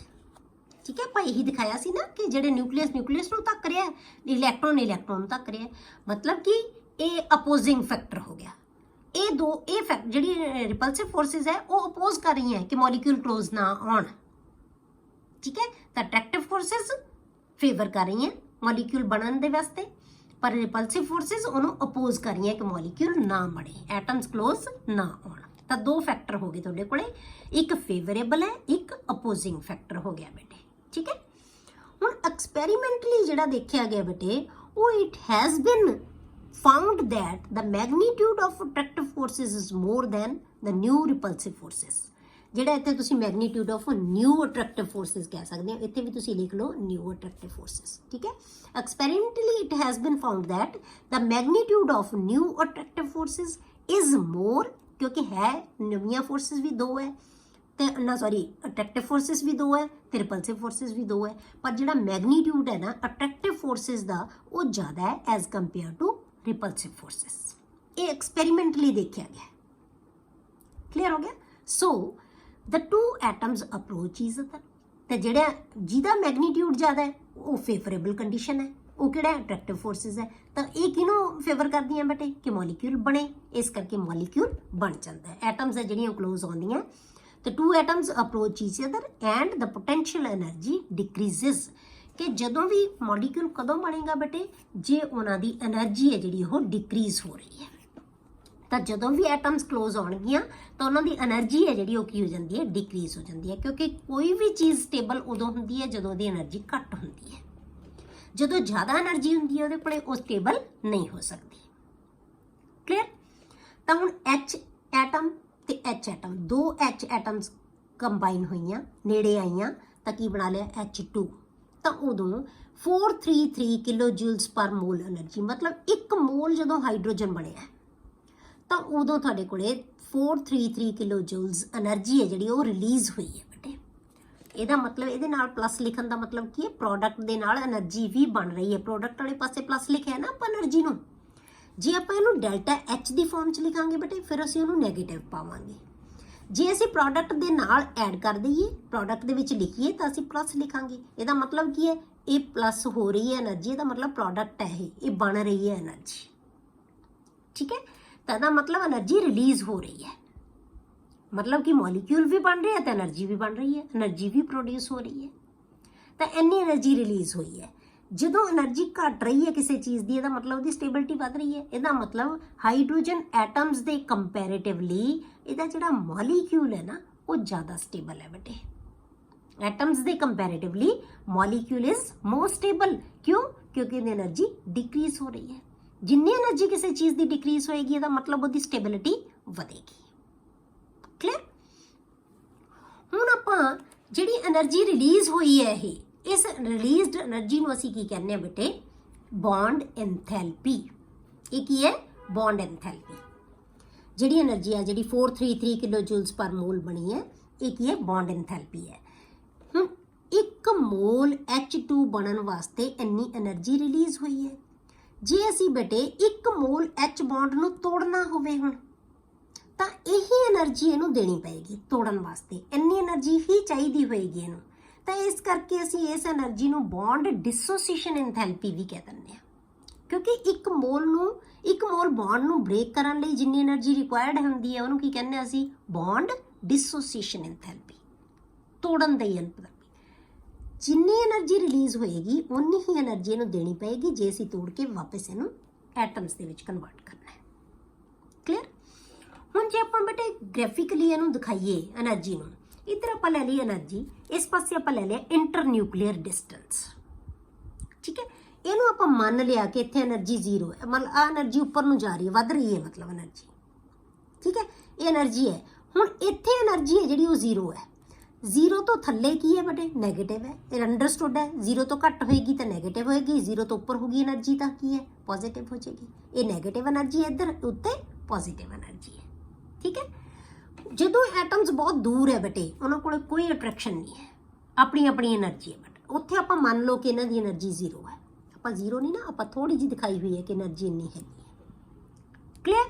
ਇੱਥੋਂ ਆਪਾਂ ਕਹਿ ਲਿਆ ਕਿ ਇਹ 0 એનર્ਜੀ ਤੇ ਆਪਾਂ ਮੰਨ ਲਿਆ ਇਹਨਾਂ ਨੂੰ ਹੈਗੀ ਹੈ। ਪਰ ਜਿਵੇਂ ਜਿਵੇਂ ਐਟਮਸ ਕਲੋਜ਼ ਆਉਂਦੀਆਂ ਜਾਣਗੀਆਂ ਉਹਨਾਂ ਦੀ એનર્ਜੀ ਡਿਕਰੀਜ਼ ਹੁੰਦੀ ਜਾਂਦੀ ਹੈ ਬੇਟੇ, ਘਟਦੀ ਹੈ। ਆਪਾਂ ਇਹਨੂੰ 0 ਮੰਨ ਲਿਆ, ਆਪਾਂ ਮੰਨ ਲਿਆ ਕਿ ਇਹਨਾਂ ਦੀ 0 એનર્ਜੀ ਹੈ। ਠੀਕ ਹੈ, ਜਦੋਂ ਇਹ ਇਨਫਿਨਿਟ ਡਿਸਟੈਂਸ ਤੇ ਹੈ, ਇਨਫਿਨਿਟ ਡਿਸਟੈਂਸ ਮਤਲਬ ਕਿ ਬਹੁਤ ਦੂਰ ਹੈ ਇੱਕ ਦੂਜੇ ਤੋਂ, ਉਦੋਂ ਆਪਾਂ ਮੰਨ ਲਿਆ ਕਿ ਇਹਦੀ એનર્ਜੀ 0 ਹੈ ਇਹਨਾਂ ਦੀ। ਤਾਂ ਜਦੋਂ ਇਹ ਨੇੜੇ ਆਉਣਗੀਆਂ ਐਟਮਸ ਤਾਂ એનર્ਜੀ ਹੌਲੀ ਹੌਲੀ ਘਟਦੀ ਜਾਏਗੀ। ਹੋਰ ਕਲੋਜ਼ ਆ ਗਈਆਂ ਹੋਰ ਘਟ ਗਈ, ਹੋਰ ਕਲੋਜ਼ ਆ ਗਈਆਂ ਹੋਰ ਘਟ ਗਈ। ਠੀਕ ਹੈ, ਇਹ ਐਟਮਸ ਓਵਰਲੈਪ ਕਰ ਗਈਆਂ ਇੱਕ ਦੂਜੇ ਨਾਲ ਤਾਂ ਇੱਥੇ ਮਿਨੀਮਮ એનર્ਜੀ ਹੋ ਗਈ ਬੇਟੇ।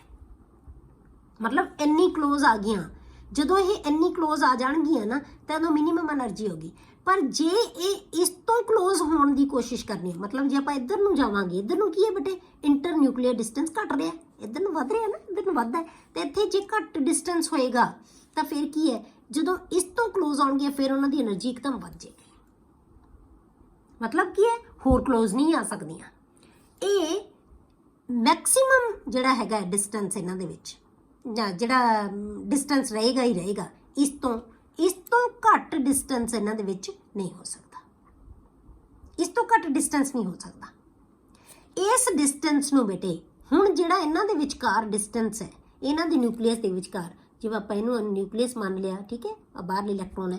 ਹੁਣ ਇਹਨਾਂ ਦੇ ਨਿਊਕਲੀਅਸ ਦੇ ਵਿਚਕਾਰ ਜਿਹੜਾ ਡਿਸਟੈਂਸ ਹੈ ਨਾ ਉਹਨੂੰ ਕਹਿੰਦੇ ਅਸੀਂ ਬੌਂਡ ਲੈਂਥ। ਇਹ ਡਿਸਟੈਂਸ ਹੈ ਇੰਨਾ ਜਿਹੜਾ ਅਸੀਂ ਆ ਲਿਆ, ਕਿਉਂਕਿ ਇੱਧਰ ਨੂੰ ਅਸੀਂ ਇੰਟਰ ਨਿਊਕਲੀਅਰ ਡਿਸਟੈਂਸ ਲੈ ਰਹੇ ਹਾਂ ਬੇਟੇ। ਦੋ ਐਟਮਸ ਦੇ ਵਿਚਕਾਰ ਨਿਊਕਲੀਅਸ ਡਿਸਟੈਂਸ ਹੈ ਜਿਹੜਾ ਇੰਨਾ ਹੈ, ਇਹਨੂੰ ਅਸੀਂ ਬੌਂਡ ਲੈਂਥ ਕਹਿੰਦੇ ਹਾਂ। ਮਤਲਬ ਜਦੋਂ ਵੀ ਦੋ ਐਟਮਸ, ਆ ਜਿਹੜੀਆਂ ਦੋ ਐਟਮਸ ਕੰਬਾਈਨ ਹੋ ਰਹੀਆਂ ਤਾਂ ਠੀਕ ਹੈ, ਇਹਨਾਂ ਦੇ ਵਿਚਕਾਰ ਜਿਹੜਾ ਡਿਸਟੈਂਸ ਹੈ ਇਹਨੂੰ ਆਪਾਂ ਕੀ ਕਹਿੰਦੇ ਹਾਂ ਬੇਟੇ? Bond length. ਨਿਊਕਲੀਅਸ ਤੇ ਨਿਊਕਲੀਅਸ ਦੇ ਵਿਚਕਾਰ ਜਿਹੜਾ ਡਿਸਟੈਂਸ ਹੈ ਇਹਨੂੰ ਕਹਿੰਦੇ ਹਾਂ ਅਸੀਂ ਬੌਂਡ ਲੈਂਥ। ਇਹ ਇੰਨਾ ਡਿਸਟੈਂਸ ਹੈ। ਇਹ ਨਹੀਂ ਕਿ ਬੇਟੇ ਆਪਾਂ ਇੱਥੇ ਦਿਖਾਤੀ ਨਿੱਕੀ ਜਿਹੀ ਐਟਮ ਹੈ ਤੇ ਡਿਸਟੈਂਸ ਇੰਨਾ ਦਿਖਾਤਾ। ਇਹ ਤਾਂ ਇਹਨੂੰ ਅਸੀਂ ਦੇਖ ਵੀ ਨਹੀਂ ਸਕਦੇ, ਇਹ ਤਾਂ ਇੰਨੀਆਂ ਛੋਟੀਆਂ ਐਟਮਸ ਹੈ, ਤਾਂ ਸਿਰਫ ਆਪਾਂ ਨੂੰ ਸ਼ੋਅ ਕਰਨ ਲਈ ਹੈ। ਤਾਂ ਇਹ ਕੀ ਹੈ? ਮਿਨੀਮਮ ਡਿਸਟੈਂਸ ਆ ਗਿਆ ਇੱਥੇ। ਮਿਨੀਮਮ ਡਿਸਟੈਂਸ ਦੇ ਉੱਤੇ ਓਵਰਲੈਪ ਕਰ ਗਏ। ਜੇ ਉਸ ਤੋਂ ਕਲੋਜ਼ ਕਰਨ ਦੀ ਕੋਸ਼ਿਸ਼ ਕਰਾਂਗੇ ਫਿਰ ਇਹਨਾਂ ਦੀ એનર્ਜੀ ਇੱਕਦਮ ਕੀ ਹੈ? ਵੱਧ ਜਾਏਗੀ। ਕਲੀਅਰ? ਇਹਨੂੰ ਆਪਾਂ ਗ੍ਰਾਫਿਕਲੀ ਇੱਦਾਂ ਆਪਾਂ ਇਹਨੂੰ ਦਿਖਾ ਸਕਦੇ ਹਾਂ, ਇਹਨਾਂ ਦੀਆਂ એનર્ਜੀਜ਼ ਨੂੰ ਤੇ ਇਹਨਾਂ ਦੀ ਇੰਟਰਨਿਊਕਲੀਅਰ ਡਿਸਟੈਂਸ ਨੂੰ। ਕਲੀਅਰ? ਹੁਣ ਬੇਟੇ ਆਪਾਂ ਜਿਵੇਂ ਹਾਈਡਰੋਜਨ ਦਾ ਮੋਲੀਕਿਊਲ ਬਣਾਇਆ ਸੀ, ਜੇ ਇਵੇਂ ਹੀ ਆਪਾਂ ਹੀਲੀਅਮ ਦਾ ਮੋਲੀਕਿਊਲ ਬਣਾਉਣ ਦੀ ਕੋਸ਼ਿਸ਼ ਕਰੀਏ, ਜਿਵੇਂ ਉਹਨੇ ਸਾਨੂੰ ਅਟਰੈਕਟਿਵ ਤੇ ਰਿਪਲਸਿਵ ਫੋਰਸਿਸ ਦੱਸਤੀਆਂ ਕਿ ਜਦੋਂ ਵੀ ਐਟਮਸ ਕਲੋਜ਼ ਹੁੰਦੀਆਂ ਬੇਟੇ ਦੋ ਤਰ੍ਹਾਂ ਦੀਆਂ ਫੋਰਸਿਸ ਉਹਨਾਂ ਦੇ ਵਿੱਚ ਕੰਮ ਕਰਦੀਆਂ, ਇੱਕ ਅਟਰੈਕਟਿਵ ਤੇ ਰਿਪਲਸਿਵ। ਤਾਂ ਜੇ ਤਾਂ ਅਟਰੈਕਟਿਵ ਫੋਰਸਿਸ ਦਾ ਮੈਗਨੀਟਿਊਡ ਜ਼ਿਆਦਾ ਹੋਏਗਾ ਤਾਂ ਮੋਲੀਕਿਊਲ ਬਣ ਜਾਏਗਾ, ਜੇ ਰਿਪਲਸਿਵ ਫੋਰਸਿਸ ਦਾ ਮੈਗਨੀਟਿਊਡ ਜ਼ਿਆਦਾ ਹੋਇਆ ਤਾਂ ਫਿਰ ਮੋਲੀਕਿਊਲ ਨਹੀਂ ਬਣੇਗਾ। ਠੀਕ ਹੈ, ਤਾਂ ਮਤਲਬ ਇਹ ਥਿਊਰੀ ਸਿੰਪਲ ਜੀ ਇਹ ਚੀਜ਼ ਦੱਸਦੀ ਹੈ। ਹੁਣ ਆਪਾਂ ਜੇ ਹੀਲੀਅਮ 'ਚ ਉਹੀ ਰੂਲ ਅਪਲਾਈ ਕਰੀਏ, why a molecule of helium He2 not found, ਕਿਉਂ ਨਹੀਂ ਬਣਦਾ? ਇਹ ਕੁਐਸਚਨ ਦੀ ਫਾਰਮ ਦੇ ਵਿੱਚ ਤੁਹਾਨੂੰ ਆ ਜਾਂਦਾ ਹੈ ਵੀ ਹੀਲੀਅਮ ਦਾ ਮੋਲੀਕਿਊਲ ਕਿਉਂ ਨਹੀਂ ਬਣਦਾ। ਇਹਦਾ ਰੀਜ਼ਨ ਕੀ ਦੇਵਾਂਗੇ? ਉਹੀ ਰੀਜ਼ਨ ਦੇਵਾਂਗੇ ਜੋ ਅਸੀਂ ਹਾਈਡਰੋਜਨ ਦਿੱਤਾ ਸੀ, ਇਹਦੀਆਂ ਅਟਰੈਕਟਿਵ ਤੇ ਰਿਪਲਸਿਵ ਫੋਰਸਿਸ ਲਵਾਂਗੇ।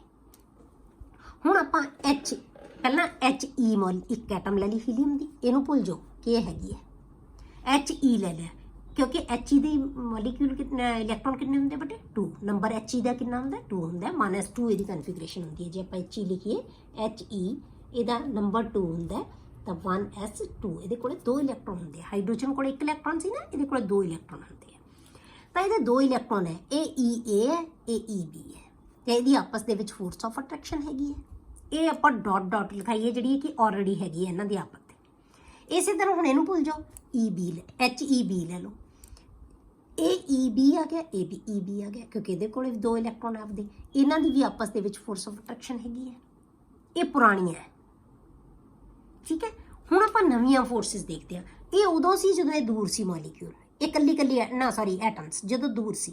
ਹੁਣ ਇਹ ਐਟਮਸ ਬੇਟੇ ਆਪਾਂ ਕੀ ਕੀਤਾ? ਕਲੋਜ਼ ਆ ਰਹੀਆਂ। ਜਦੋਂ ਕਲੋਜ਼ ਆਉਣਗੀਆਂ ਤਾਂ ਅਟਰੈਕਟਿਵ ਤੇ ਰਿਪਲਸਿਵ ਫੋਰਸਿਸ ਉਹਦੇ ਵਿੱਚ ਆਉਣਗੀਆਂ। ਤਾਂ ਅਟਰੈਕਟਿਵ ਫੋਰਸਿਸ ਆਪਾਂ ਪਹਿਲਾਂ ਪੜ੍ਹਦੇ ਹਾਂ, ਹੀਲੀਅਮ ਦੇ ਵਿੱਚ ਕਿਹੜੀਆਂ ਅਟਰੈਕਟਿਵ ਨਵੀਆਂ ਫੋਰਸਿਸ ਬਣੀਆਂ। ਹੁਣ ਆਪਾਂ ਪਹਿਲਾਂ ਇੱਥੋਂ ਸਟਾਰਟ ਕਰੋ ਕਿ He ਐਟਮ ਹੈ ਨਾ ਜਿਹੜਾ, ਉਹ ਇਹਦੇ ਇਸ ਇਲੈਕਟ੍ਰੋਨ ਨੂੰ ਅਟਰੈਕਟ ਕਰੇਗਾ। Eb ਨੂੰ ਇਹਨੂੰ ਵੀ ਇਲੈਕਟ੍ਰੋਨ ਨੂੰ ਵੀ ਕਰੇਗਾ, ਇਸ ਇਲੈਕਟ੍ਰੋਨ ਨੂੰ ਵੀ ਅਟਰੈਕਟ ਕਰੇਗਾ। ਕਿੰਨੀਆਂ ਫੋਰਸਿਸ ਹੋ ਗਈਆਂ ਬੇਟੇ? 2। ਇਹ 2 ਇਲੈਕਟ੍ਰੋਨ ਨੂੰ ਅਟਰੈਕਟ ਕਰ ਰਹੇ, ਇੱਕ ਲਾਈਨ ਮਾਰਤੀ ਆਪਾਂ, ਦੂਜੀ ਲਾਈਨ, ਇਹ 2 ਅਟਰੈਕਟਿਵ ਫੋਰਸਿਸ ਇਹ ਬਣ ਗਈਆਂ ਹੈਗੀਆਂ ਜਿਹੜੀਆਂ He ਇਹ Eb ਦੋਨਾਂ ਨੂੰ ਅਟਰੈਕਟ ਕਰ ਰਿਹਾ। ਹੁਣ Heb ਹੈ ਜਿਹੜਾ, ਜਾਂ ਕਹਿ ਲਓ ਤੁਸੀਂ ਨਿਊਕਲੀਅਸ ਹੈ ਜਿਹੜਾ ਇਹਦਾ, Nb ਕਹਿ ਲਓ, ਇਹ Ea ਤੇ Ea ਨੂੰ ਅਟਰੈਕਟ ਕਰ ਰਿਹਾ, ਇਹਨਾਂ ਦੋਨਾਂ ਇਲੈਕਟ੍ਰੋਨਸ ਨੂੰ ਅਟਰੈਕਟ ਕਰ ਰਿਹਾ। ਤਾਂ ਇਹ ਕਿੰਨੀਆਂ ਹੋ ਗਈਆਂ? 2 ਇਹ ਹੋ ਗਈਆਂ। ਅਟਰੈਕਟਿਵ ਫੋਰਸਿਸ ਟੋਟਲ ਕਿੰਨੀਆਂ ਹੋ ਗਈਆਂ ਬੇਟੇ? 4। 2 He ਜਿਹੜਾ ਇਹ ਅਟਰੈਕਟ ਕਰ ਰਿਹਾ, 2 ਹੀ ਫੋਰਸਿਸ ਅਟਰੈਕਟਿਵ ਇਹਦੇ ਜਿਹੜਾ Hb ਲਾ ਰਿਹਾ, Heb ਲਾ ਰਿਹਾ। ਤਾਂ ਟੋਟਲ ਜਿਹੜੀਆਂ ਅਟਰੈਕਟਿਵ ਫੋਰਸਿਸ ਆ ਉਹ ਕਿੰਨੀਆਂ ਹੋ ਗਈਆਂ? ਨਵੀਆਂ। ਇਹਨਾਂ ਨੂੰ ਨਹੀਂ ਆਪਾਂ ਗਿਣਨਾ ਜਿਹੜੀਆਂ ਆਲਰੇਡੀ ਸੀਗੀਆਂ, ਇਹ ਨਵੀਆਂ 4 ਫੋਰਸਿਸ ਹੋ ਗਈਆਂ। ਮਤਲਬ ਇਹ ਦੋਨਾਂ ਇਲੈਕਟ੍ਰੋਨ ਨੂੰ ਅਟਰੈਕਟ ਕਰੇਗਾ, ਇਹਦਾ ਨਿਊਕਲੀਅਸ ਇਹਨਾਂ ਦੋਨਾਂ ਦੇ ਇਲੈਕਟ੍ਰੋਨ ਨੂੰ ਅਟਰੈਕਟ ਕਰੇਗਾ। ਬਸ ਇੰਨੀ ਕੁ ਗੱਲ ਸਮਝ ਲਓ। ਪਹਿਲਾਂ ਬਣਾਓ ਕੱਲਾ ਇੱਕ ਐਟਮ ਬਣਾਓ, ਫਿਰ ਦੂਜੀ ਐਟਮ ਬਣਾਓ। ਕਲੀਅਰ? ਹੁਣ ਆਪਾਂ ਇਹਦੀਆਂ ਬੇਟੇ ਰਿਪਲਸਿਵ ਫੋਰਸਿਸ ਦੇਖਦੇ ਹਾਂ। ਹੁਣ ਰਿਪਲਸਿਵ ਫੋਰਸਿਸ ਕੀ ਹੈ? He the E electron Ea, ਇਹ ਦੋਨੇ ਇਲੈਕਟ੍ਰੋਨ ਇਹਦੇ ਹੈ। ਹੁਣ ਆਪਾਂ ਇੱਥੇ ਜੋੜਿਆ ਨਹੀਂ ਬੇਟੇ, ਇਹਨੂੰ ਅਟਰੈਕਟਿਵ ਫੋਰਸਿਸ ਨਹੀਂ ਦਿਖਾਈਆਂ ਕਿਉਂਕਿ ਆਪਾਂ ਹੁਣ ਕੱਲੀਆਂ ਰਿਪਲਸਿਵ ਫੋਰਸਿਸ ਦਿਖਾਉਣੀਆਂ, ਆਪਾਂ ਅਟਰੈਕਟਿਵ ਫੋਰਸਿਸ ਨਹੀਂ ਦਿਖਾਉਣੀਆਂ। ਠੀਕ ਹੈ, ਅਸਲ 'ਚ ਕੀ ਹੈ? ਇਹ ਇਹਦੇ ਨਾਲ ਬੰਨੇ ਹੋਏ ਹੈ ਇਲੈਕਟ੍ਰੋਨ, ਇਹਦੇ ਨਾਲ ਬੰਨੇ ਹੋਏ ਹੈ ਇਲੈਕਟ੍ਰੋਨ। ਇਹ Heb ਦੇ ਇਲੈਕਟ੍ਰੋਨ ਹੈ ਦੋਨੋਂ, ਇਹ HeA ਦੇ ਇਲੈਕਟ੍ਰੋਨ ਹੈ ਦੋਨੋਂ। ਇਹ ਉਹਦਾ ਨਿਊਕਲੀਅਸ ਹੈ, ਇਹ ਉਹਦਾ ਨਿਊਕਲੀਅਸ ਹੈ। 2 ਪੋਜ਼ਿਟਿਵ ਚਾਰਜਸ ਹੈ, 2 ਪੋਜ਼ਿਟਿਵ ਚਾਰਜਸ ਹੈ। ਹੁਣ ਆਪਾਂ ਜਿਹੜੀ ਪੁਰਾਣੀ ਰਿਪਲਸ਼ਨ ਹੈ ਜੇ ਉਹਨੂੰ ਦੇਖੀਏ, ਡਾਟ ਦਿਖਾਈਏ ਆਪਾਂ ਪੁਰਾਣੀ ਰਿਪਲਸ਼ਨ, ਮਤਲਬ ਕਿ ਇਹ ਇੱਕ ਹੀ ਐਟਮ, ਜੇ ਆਪਾਂ ਇੱਕ ਮੰਨ ਲਓ ਇਹ ਐਟਮ ਕੱਲੀ, ਇਹਦੇ ਵਿੱਚ ਇਹਦਾ ਇਲੈਕਟ੍ਰੋਨ ਇਹਦੇ ਇਲੈਕਟ੍ਰੋਨ ਨੂੰ ਰਿਪੈਲ ਕਰੇਗਾ। ਮਤਲਬ ਆਪਸ ਦੇ ਵਿੱਚ ਇਲੈਕਟ੍ਰੋਨ ਰਿਪਲਸ਼ਨ ਹੋਏਗੀ ਤੇ ਇਲੈਕਟ੍ਰੋਨ ਇੱਕ ਦੂਜੇ ਤੋਂ ਮੈਕਸਿਮਮ ਦੂਰ ਚਲੇ ਜਾਣਗੇ। ਠੀਕ ਹੈ, ਤਾਂ ਹੀ ਜਦੋਂ ਆਪਾਂ ਬਣਾਉਂਦੇ ਹਾਂ ਨਾ, ਜੋ ਸ਼ੈਲ ਦੇ ਵਿੱਚ ਇਲੈਕਟ੍ਰੋਨ ਦਿਖਾਉਂਦੇ ਹਾਂ, 2 ਇਲੈਕਟ੍ਰੋਨ ਦਿਖਾਉਣੇ ਹੋਣ, ਕਦੇ ਆਪਾਂ ਨਾਲ ਇਲੈਕਟ੍ਰੋਨ ਨਹੀਂ ਦਿਖਾਉਂਦੇ। ਕਿੱਥੇ ਦਿਖਾਉਂਦੇ ਹਾਂ? ਦੂਰ ਦਿਖਾਉਂਦੇ ਹਾਂ। ਇਹ ਇਹਨਾਂ ਦੇ ਵਿੱਚ ਪੁਰਾਣੀ ਰਿਪਲਸ਼ਨ ਹੈ। ਇਸੇ ਤਰ੍ਹਾਂ ਇਹਦੇ ਵਿੱਚ ਪੁਰਾਣੀ ਰਿਪਲਸ਼ਨ ਹੈ ਬੇਟੇ, ਇਹ Eb ਤੇ Eb ਦੇ ਵਿੱਚ। ਹੁਣ ਆਪਾਂ ਨਵੀਆਂ ਰਿਪਲਸਿਵ ਫੋਰਸਿਸ ਲਾਉਂਦੇ ਹਾਂ ਜਦੋਂ ਇਹ ਐਟਮਸ ਕਲੋਜ਼ ਆ ਗਈਆਂ, Ea ਤੇ Hea ਤੇ Heb, ਇਹ ਕਲੋਜ਼ ਆ ਗਈਆਂ ਐਟਮਸ ਜਦੋਂ। ਹੁਣ ਕਿਹੜੀਆਂ ਰਿਪਲਸ਼ਨਸ ਆ ਗਈਆਂ? ਸਭ ਤੋਂ ਪਹਿਲਾਂ ਤਾਂ ਨਿਊਕਲੀਅਸ ਨੂੰ ਰਿਪੈਲ ਕਰੇਗਾ ਇੱਕ ਫੋਰਸ। ਜਿੰਨੀਆਂ ਲਾਈਨਾਂ ਮਾਰਾਂਗੇ ਉਨੀਆਂ ਫੋਰਸਿਸ ਹੋਣਗੀਆਂ ਰਿਪਲਸਿਵ ਫੋਰਸਿਸ। ਨਿਊਕਲੀਅਸ ਨੂੰ ਰਿਪੈਲ ਕਰੇਗਾ। ਠੀਕ ਹੈ, ਇਹਦਾ Ea ਇਲੈਕਟ੍ਰੋਨ Eb ਇਲੈਕਟ੍ਰੋਨ ਨੂੰ ਰਿਪੈਲ ਕਰੇਗਾ। Ea ਇਲੈਕਟ੍ਰੋਨ Eb ਇਲੈਕਟ੍ਰੋਨ, ਮਤਲਬ ਦੋਨਾਂ ਨੂੰ ਰਿਪੈਲ ਕਰੇਗਾ। ਇਸ ਇਲੈਕਟ੍ਰੋਨ ਨੂੰ ਵੀ ਰਿਪੈਲ ਕਰੇਗਾ, ਇਸ ਇਲੈਕਟ੍ਰੋਨ ਨੂੰ ਵੀ ਰਿਪੈਲ ਕਰੇਗਾ। ਤਾਂ 2 ਰਿਪਲਸ਼ਨ ਫੋਰਸਿਸ ਇਹ ਹੋ ਗਈਆਂ। ਕਿੰਨੀਆਂ ਹੋ ਗਈਆਂ ਟੋਟਲ? 3। ਇਸੇ ਤਰ੍ਹਾਂ ਬੇਟੇ ਇਹਦਾ ਆ ਇਲੈਕਟ੍ਰੋਨ ਹੈ ਜਿਹੜਾ ਇਹ ਦੋਨਾਂ ਨੂੰ ਰਿਪੈਲ ਕਰੇਗਾ, ਇਹਨੂੰ ਵੀ ਕਰੇਗਾ, ਇਹਨੂੰ ਵੀ ਕਰੋ, ਠੀਕ ਹੈ, ਇਹਨੂੰ ਵੀ, ਇਹਨੂੰ ਵੀ। ਚਾਹੇ ਤੁਸੀਂ ਇਧਰੋਂ ਲੈ ਲਓ, ਇਹਨੂੰ ਵੀ ਰਿਪੈਲ ਕਰੇਗਾ, ਇਹਨੂੰ ਵੀ, ਤਾਂ ਹੀ ਆਪਾਂ ਐਰੋ ਦੋਨੋਂ ਪਾਸੇ ਲਾਏ ਨਾ। ਚਾਹੇ ਇਹਨੂੰ ਲਓ, ਇਹਨੂੰ ਵੀ ਰਿਪੈਲ ਕਰੇਗਾ, ਇਹਨੂੰ ਵੀ ਰਿਪੈਲ ਕਰੇਗਾ, ਇਹ ਲਓ ਚਾਹੇ ਇਹਨੂੰ ਵੀ ਰਿਪੈਲ ਕਰੇਗਾ, ਇਹਨੂੰ ਵੀ ਰਿਪੈਲ ਕਰੇਗਾ। ਤਾਂ ਰਿਪਲਸਿਵ ਫੋਰਸਿਸ ਦੋ ਤਾਂ ਇੱਕ ਇਲੈਕਟ੍ਰੋਨ ਨਾਲ, ਦੋ ਦੂਜੇ ਇਲੈਕਟ੍ਰੋਨ ਨਾਲ, 4 ਹੋ ਗਈਆਂ, ਇੱਕ ਨਿਊਕਲੀਅਸ ਤੇ ਨਿਊਕਲੀਅਸ ਦੀ। ਟੋਟਲ ਰਿਪਲਸਿਵ ਫੋਰਸਿਸ ਕਿੰਨੀਆਂ ਹੋ ਗਈਆਂ ਬੇਟੇ? 5। ਤਾਂ ਹੁਣ ਤਾਂ ਸਾਨੂੰ ਦੇਖਣ ਦੀ ਲੋੜ ਹੀ ਨਹੀਂ ਕਿ ਵੀ ਜੇ ਬਰਾਬਰ ਫੋਰਸਿਸ ਹੁੰਦੀਆਂ ਤਾਂ ਸਾਨੂੰ ਦੇਖਣਾ ਪੈਂਦਾ ਕਿ ਮੈਗਨੀਟਿਊਡ ਕਿਹਦਾ ਜ਼ਿਆਦਾ ਹੈ। ਹੁਣ ਤਾਂ ਨੰਬਰ ਆਫ ਫੋਰਸਿਸ ਦਾ ਹੀ ਫਰਕ ਹੈ ਬੇਟੇ। ਇਹਦੀਆਂ 4 ਸੀ, ਇਹਦੀਆਂ ਕਿੰਨੀਆਂ? 5 ਹੈ। ਤਾਂ ਜਿਹੜੀਆਂ ਅਪੋਜ਼ਿੰਗ ਫੈਕਟਰ ਹੈ ਜਿਹੜਾ, ਉਹਦੀ ਜਿਹੜੀਆਂ ਰਿਪਲਸਿਵ ਫੋਰਸਿਸ ਹੈ ਉਹ ਕੀ ਹੈ? ਜ਼ਿਆਦਾ ਹੈ। ਤਾਂ ਇਸ ਕਰਕੇ ਮੋਲੀਕਿਊਲ ਕੀ ਹੋਏਗਾ? ਨਹੀਂ ਬਣੇਗਾ। ਅਟਰੈਕਟਿਵ ਫੋਰਸਿਸ ਕੀ ਕਰਦੀਆਂ ਬੇਟੇ? ਉਹ ਐਟਮ ਨੂੰ ਕਲੋਜ਼ ਆਉਣ ਦੀ ਮਤਲਬ ਕਲੋਜ਼ ਆਉਣ ਦਿੰਦੀਆਂ, ਉਹ ਕੋਸ਼ਿਸ਼ ਕਰਦੀਆਂ ਕਿ ਐਟਮਸ ਕਲੋਜ਼ ਆਉਣ, ਇਹ ਕੋਸ਼ਿਸ਼ ਕਰਦੀਆਂ ਕਿ ਐਟਮਸ ਕਲੋਜ਼ ਨਾ ਆਉਣ। ਇਹ ਕਹਿੰਦੀਆਂ ਮੋਲੀਕਿਊਲ ਬਣੇ, ਇਹ ਕਹਿੰਦੀਆਂ ਮੋਲੀਕਿਊਲ ਨਾ ਬਣੇ। ਹੁਣ ਕਿਹੜੀਆਂ ਫੋਰਸਿਸ ਜ਼ਿਆਦਾ ਹੈ? ਅਪੋਜ਼ਿੰਗ ਰਿਪਲਸਿਵ ਫੋਰਸਿਸ, ਜਿਹੜੀਆਂ ਕਿ ਕਹਿੰਦੀਆਂ ਕਿ ਮੋਲੀਕਿਊਲ ਨਾ ਬਣੇ, ਤਾਂ ਇਸ ਕਰਕੇ ਮੋਲੀਕਿਊਲ ਨਹੀਂ ਬਣੇਗਾ। ਇਹਨਾਂ ਫੋਰਸਿਸ ਦਾ ਜਿਹੜਾ ਫੋਰਸਿਸ ਦਾ ਨੰਬਰ ਹੈ ਜਿਹੜਾ ਉਹ ਕੀ ਹੈ? ਜ਼ਿਆਦਾ ਹੈ। ਇਸ ਕਰਕੇ ਹੀਲੀਅਮ ਦਾ ਮੋਲੀਕਿਊਲ ਹੈ ਜਿਹੜਾ ਉਹ ਨਹੀਂ ਬਣਦਾ। ਇਸ ਕਰਕੇ ਹੀਲੀਅਮ ਦੀ ਐਟਮ ਹੈ ਜਿਹੜੀ ਉਹ ਜ਼ਿਆਦਾ ਸਟੇਬਲ ਹੁੰਦੀ ਹੈ ਐਜ਼ ਕੰਪੇਅਰ ਟੂ He2 ਜਾਂ ਮੋਲੀਕਿਊਲ ਆਫ ਹੀਲੀਅਮ। ਮੋਲੀਕਿਊਲ ਦੇ ਨਾਲੋਂ He ਐਟਮ ਹੈ ਜਿਹੜੀ ਉਹ ਕੀ ਹੁੰਦੀ ਹੈ? ਵੱਧ ਸਟੇਬਲ ਹੁੰਦੀ ਹੈ। ਠੀਕ ਹੈ। ਨੈਕਸਟ ਜਿਹੜਾ ਹੈਗਾ ਬੇਟੇ ਇਹਦੇ ਨਾਲ ਮੋਲੀਕਿਊਲਸ ਜਿਹੜੇ ਇਹਦੇ ਆਪਾਂ ਡਿਸਕਸ ਕਰਾਂਗੇ ਨੈਕਸਟ ਲੈਕਚਰ ਦੇ ਵਿੱਚ।